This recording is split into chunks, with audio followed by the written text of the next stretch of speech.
사도행전 9장 5절 6절 대답하시되 주여 누구시니까 이르시되 나는 내가 박해하는 예수라.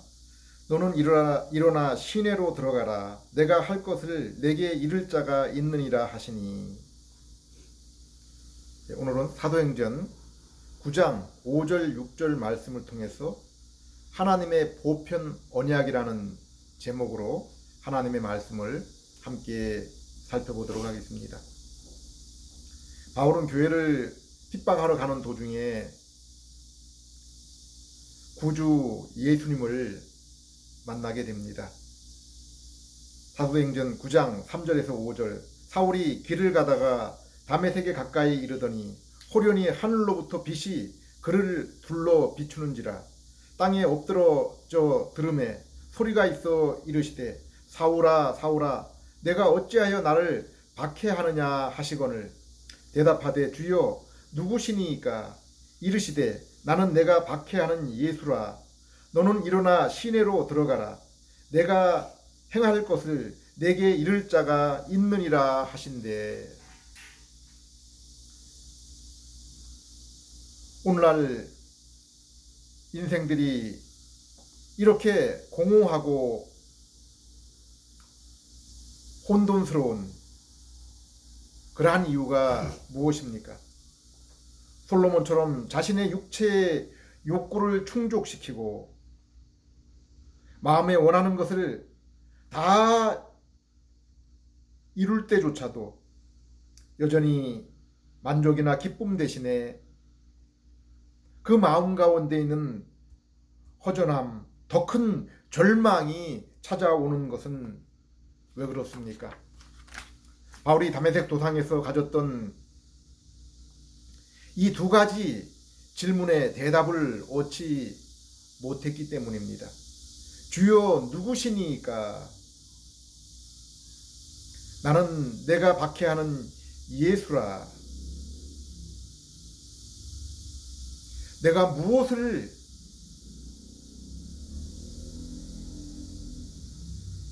행하여야 하나이까? 너는 일어나 시내로 들어가라. 내가 행할 것을 너에게 이를 자가 있느니라. 인생은 무엇인가? 왜 사는가에 대한 물음에 대답 없이 살아가는 인생을 성경은 마치 권투 선수가 쉼없이 손을 앞으로 내밀지만은 허공을 향해 내미는 것과 같다고 했습니다. 또한 나는 어디서 왔는가? 존재에 대한 물음에 대답을 찾지 못하고는 돌아갈 고향이 없는 나그네처럼 정처 없이 그 심령은 떠돌아다니며 방황할 수밖에 없는 것입니다. 인생은 무엇인가? 어디서 왔는가에 대한 대답으로 이 세상은 두 가지를 내어놓고 있습니다. 하나는 신에 의해서 존재하게 되었다는 것과 다른 하나는 스스로 존재하게 되었다는 것입니다. 인간이 스스로 존재한다는 주장은 쥐나론에 바탕을 두고 있습니다. 그러나 쥐나론자나 과학자들도 아직까지 물질에서 생명으로의 진화를 증명하지 못하고 있습니다. 그리고 이러한 물질 이전에, 물질이 존재하기 이전에 시간과 공간은 또한 어떻게 생겨난 것입니까? 진화론자나 유물론자들은 인간의 죽음 이후에 대해서는 전혀 설명을 내어놓지 못합니다. 육체 안에 있는 영혼 또한 물질로 규정하여 죽음과 함께 종말을 고한다고 합니다. 그들은 하루의 일과를 마친 후에 수면이 기다리는 것처럼 인생의 종착지에 자신의 존재가 사라지는 영원한 잠, 영원한 죽음이 있는 것으로 생각합니다. 그러나 바울은 부활에 대해서 말하면서 우리의 삶이 단지 이 생뿐이면은, 이 땅에 있는 육신의 삶뿐이면은 자신은 이 땅에서 가장 불쌍한 자라라고 했습니다. 하루의 일과 중 잠자는 취침 시간이 가장 행복하고 인생의 마지막 소망이 영원한 죽음이라면은 그 인생이 행복한 것입니까? 그렇다면 인생은 얼마나 슬프고 허무한 것입니까? 오늘날 현대 계몽주의는 이러한 인간의 이성과 과학을 따라 인본주의, 실존주의의 삶을 말하고 있습니다. 또한 포스트 모더니즘은 인간의 실존을 바탕으로 하기 때문에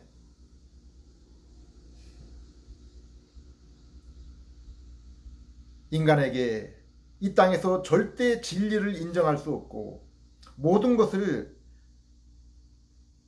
상대적인 것으로 판단하고 살아가게 합니다.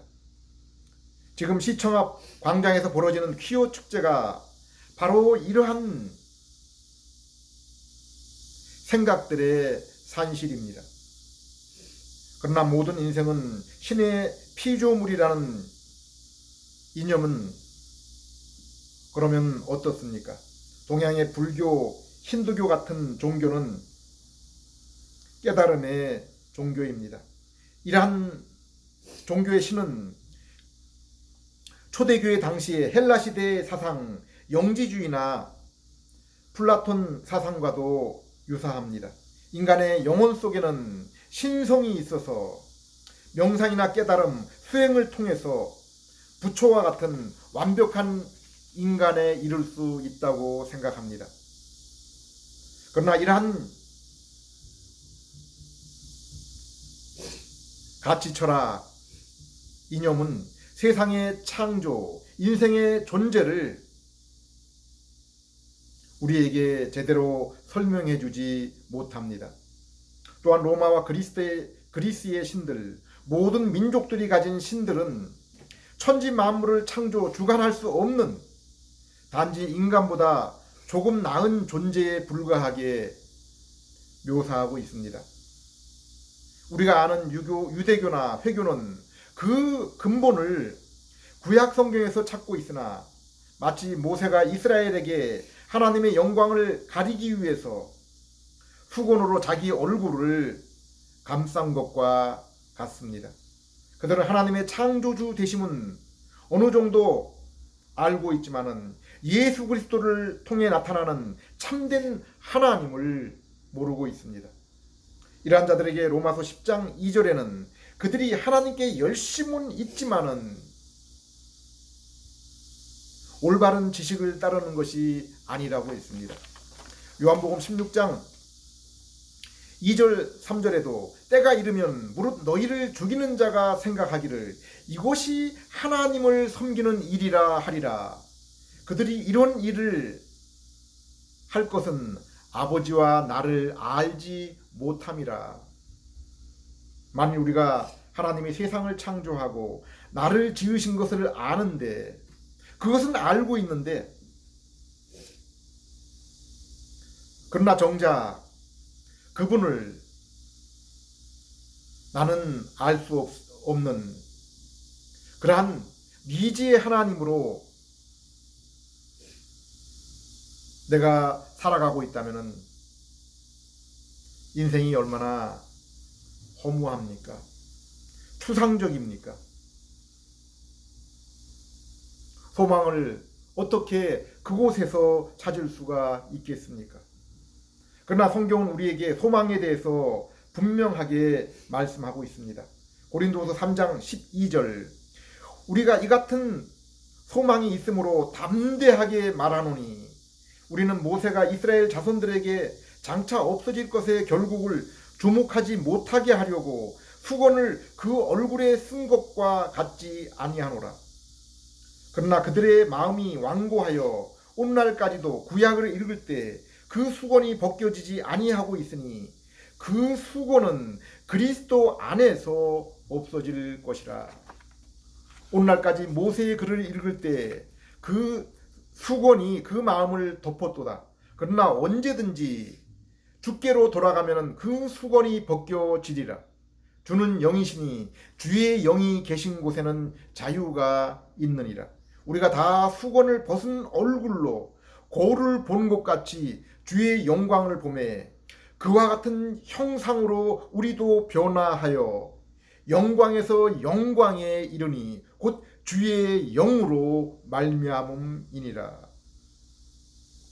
성경은 하나님이 천지와 만물을 만드시고 인간을 하나님의 형상으로 지으시고 그리고 현재 이 세상을 주관하고 계시며 마지막 때에 세상을 심판하시고 그 이후에 영원한 그의 나라에 대해서 분명하게 말씀하고 있습니다. 뿐만 아니라 하나님은 인격의 하나님으로 지금 우리와 만나시며 그 만남을 우리에게 더욱 풍성하게 해주시고 그리고 마침내 우리를 온전하게 주 예수 그리스도와 같은 모습으로 온전하게 해 주실 것이라고 했습니다. 인간은 이처럼 하나님의 형상으로 지음을 받은 존재이기 때문에 하나님을 알고 그로 인해 나를 알며 그분과의 만남과 그 인격적인 교제를 이루지 않고는 결코 만족할 수 없는 존재입니다. 요한복음 17장 3절 영생은 곧 유일하신 참 하나님과 그의 보내신 자 예수 그리스도를 아는 것이라.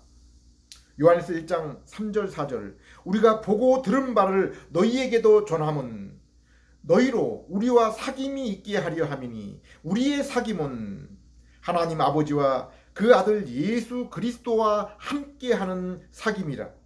우리가 이것을 쓰는 것은 우리의 기쁨이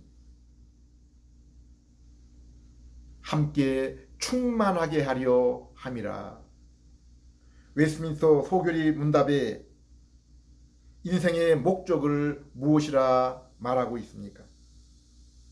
하나님을 영화롭게 하며 그를 인하여 영원토록 즐거워하는 것이라고 했습니다. 요한복음 17장을 보면 예수님은 이 땅에서 하나님을 영화롭게 하기 위해서 살았으며 하나님의 영광을 위해서 살았으며 이제 그로 인해서 하나님 아버지와의 영원한 영광의 교제에 함께 교제에 참여할 것을 알고 계셨습니다. 또한 믿음으로 예수 그리스도와 연합한 우리 또한 그 영광을 보며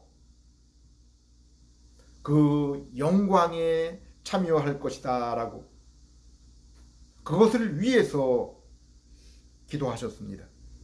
에베소 1장을 보면은 하나님이 예수 그리스도를 통해서 우리를 하나님의 자녀 삼으신 것은 우리가 하나님 앞에 거룩하고 흠없는 존재가 되도록 하기 위함이라고 했습니다. 우리가 하나님처럼 거룩하고 흠없는 그 존재에 가까울수록 우리는 우리의 삶을 통해서 하나님의 영광, 하나님의 그 모습을 세상에 더욱더 분명하게 드러내게 되는 것입니다. 또한 이러한 하나님의 모습을 닮을수록 우리는 하나님과 더욱 깊은 친교를 나누며 그로 인한 풍성한 즐거움 가운데 참여하게 되는 것입니다. 성경에서 말씀하는 참된 평안, 참된 즐거움은 죄인인 우리가 예수 그리스도를 믿음을 통해서 하나님과의 화평의 관계를 이루고 그로 인한 하나님과의 교제 그리고 성도와의 교제에서 이러한 참된 평안과 기쁨이 비롯된다고 했습니다. 시편 16편 2절 3절 내가 여호와께 아뢰되 주는 나의 주시오니 주밖에 나의 복이 없다 하였나이다. 땅에 있는 성도들은 존귀한 자들이니 나의 모든 즐거움이 그들에게 있도다. 8절 9절 내가 여호와를 항상 내 앞에 모심이요 그가 나의 오른쪽에 계심으로 내가 흔들리지 아니하리로다. 이것이 이러므로 나의 마음도 기쁘고 나의 영도 즐거워하며 내 육체도 안전히 살리니. 요한서 3절 4절 요한서 1장 3절 4절 우리의 사귐은 아버지와 그의 아들 예수 그리스도와 함께하는 사귐이라. 우리가 이것을 쓰면 우리의 기쁨이 서로 충만하게 하려 함이라. 로마서 1장을 보면은 우리 인간이 비록 죄로 인해서 하나님과의 직접적인 만남과 교제의 길이 막혔을지라도 하나님이 지으신 만물 가운데서 그분의 성품과 그분의 그 능력이 나타나서 하나님의 그 존재하심에 대해서 결코 감출 수 없으며 그분을 우리가 모른다고 핑계댈 수가 없다고 했습니다. 또한 우리의 지정의 인격과 양심이 죄로 인해서 비록 많은 부분이 부패하였지만은 그럼에도 불구하고 양심의 기능은 로마서 2장 말씀처럼 우리에게 선과 악을 구별할 수 있게 한다고 했습니다. 그러나 하나님은 특별 은혜로 말씀을 통해서 하나님의 우리에게 주신 그 말씀을 통해서 그분의 언약을 우리에게 남기셨습니다.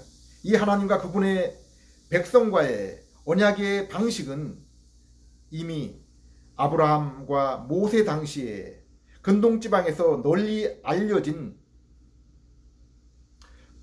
그 근동지방에서 종주권 언약이라는 그러한 언약으로 널리 알려진 그러한 방식입니다. 이것은 강한 왕이 정복한 약한 왕과의 계약을 말하고 있습니다. 먼저 강한 왕의 그 존재 이름이 나오고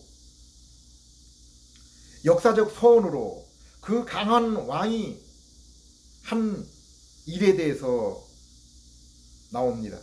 그리고 약한 왕이 무엇을 해야 될지 조항이 나옵니다. 그리고 그 조항을 순종할 때와 불순종할 때 맞게 되는 그 결과에 대해서 말하고 있고 그것의 집행에 대해서 말하고 있습니다. 이 종주권 조약의 형식이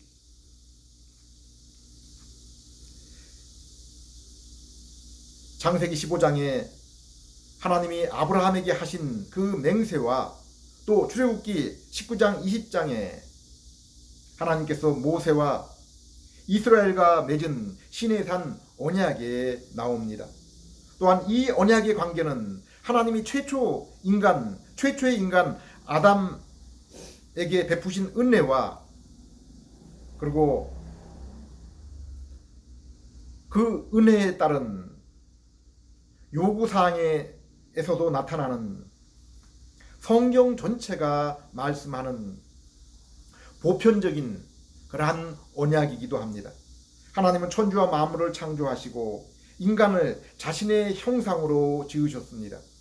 창세기 1장 1절 태초에 하나님이 천지를 창조하시니라. 26절 하나님이 이르시되 우리의 형상을 따라 우리의 모양대로 우리가 사람을 만들고 그들로 바다의 물고기와 하늘의 새와 가축과 온 땅과 땅에 기는 모든 것을 다스리게 하자. 2장 15절 여호와 하나님이 그 사람을 이끌어 에덴 동산에 두어 그것을 경작하며 지키게 하시고 17절 선악을 알게 하는 나무의 열매는 먹지 말라 내가 먹는 날에는 반드시 죽으리라. 창세기 1장 28절 하나님이 그들에게 복을 주시며 하나님이 그들에게 이르시되 생육하고 번성하여 땅에 충만하라 땅을 정복하라 바다의 물고기와 하늘의 새와 땅에 움직이는 모든 생물을 다스리라 하시니라. 여기 하나님은 복에 대해서, 그리고 그들 곧 아담의 후손에 대해서, 그리고 땅에 대해서 약속하고 계십니다.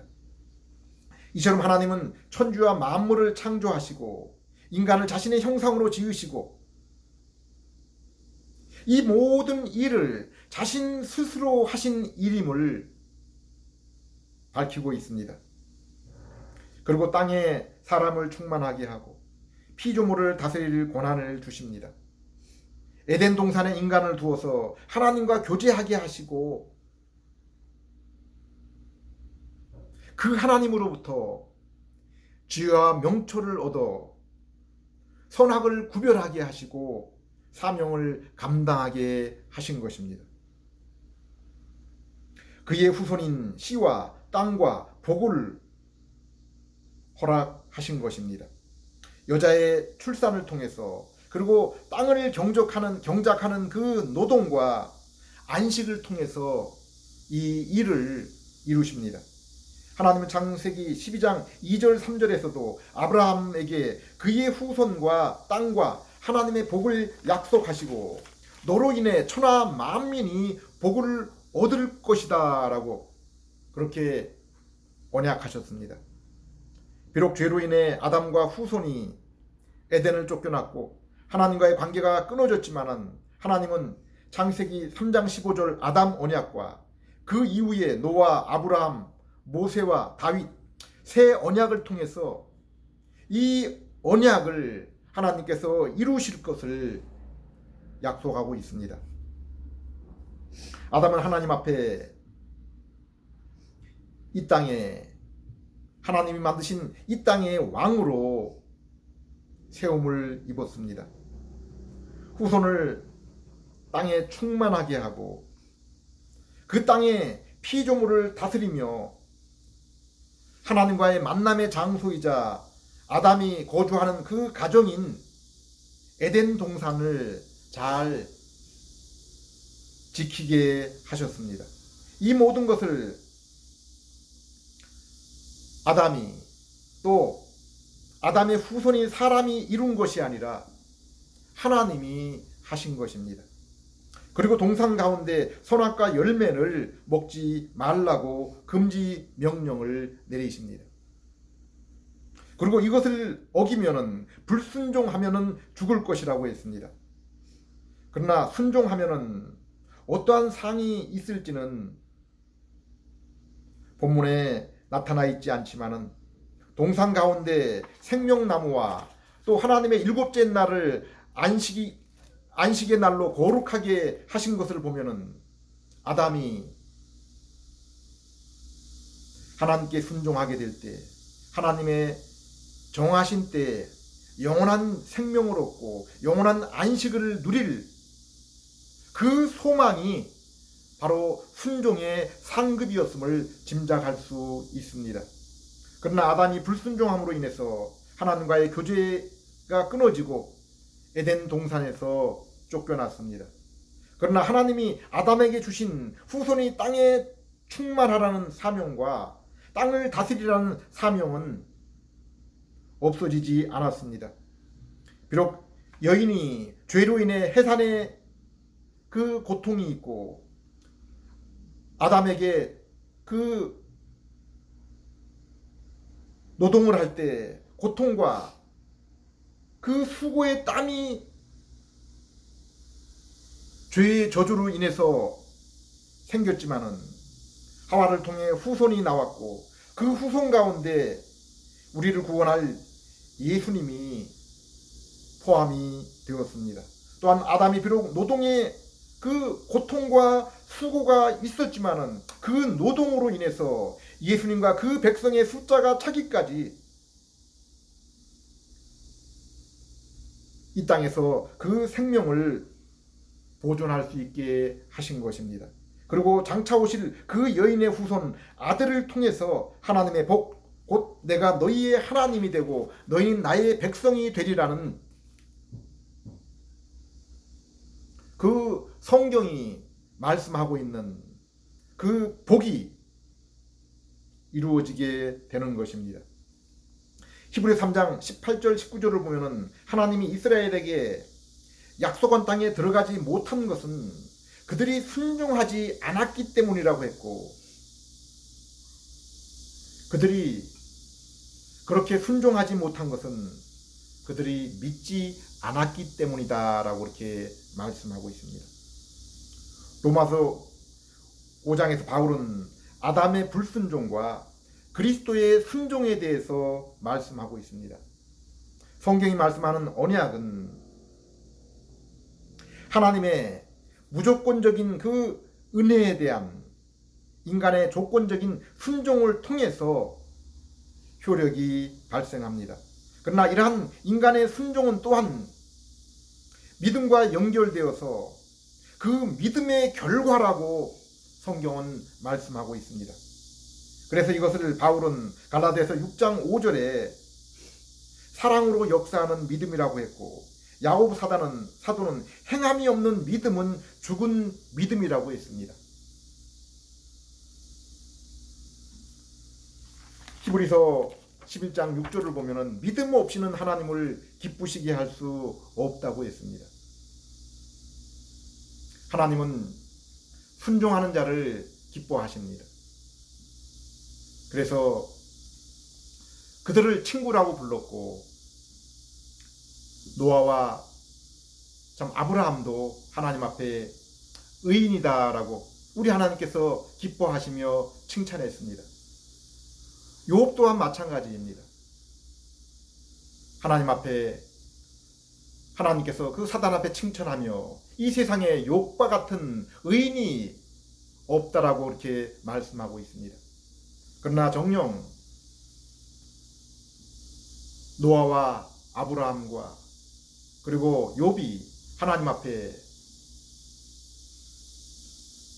정말 흠없는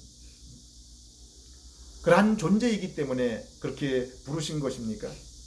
욥을 보게 되면은 욥의 자녀들이 파티를 열 때마다 함께 참 음식을 나누며 그 만찬에 참여할 때마다, 만찬을 이룰 때마다 혹시 그 자녀들이 하나님께 범죄하지 않았을까 해서 회개를 위한 희생 제물을 드렸던 것을 볼 수 있습니다.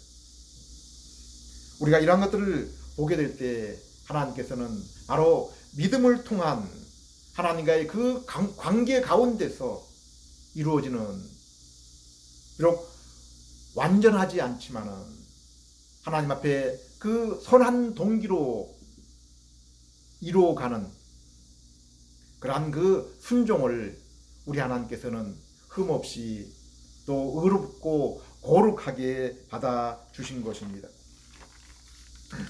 성경을 보면 우리는 하나님이 우리에게 두 가지 일을 나타내심을 알 수 있습니다. 이것을 직설법과 명령법으로 구분하기도 합니다. 여기 직설법은 하나님이 일방적으로 하신 은혜를 말씀하고 있는 것입니다. 그리고 그 직설법이라는 게 하나님이 내가 이러한 일들을 하였다, 이루었다 라는 그런 내용입니다. 그리고 명령법은 은혜를 입은 인간이 이제 해야 될 일입니다. 그러므로 너희는 이와 같은 일을 하라 라는 그러한 말씀입니다.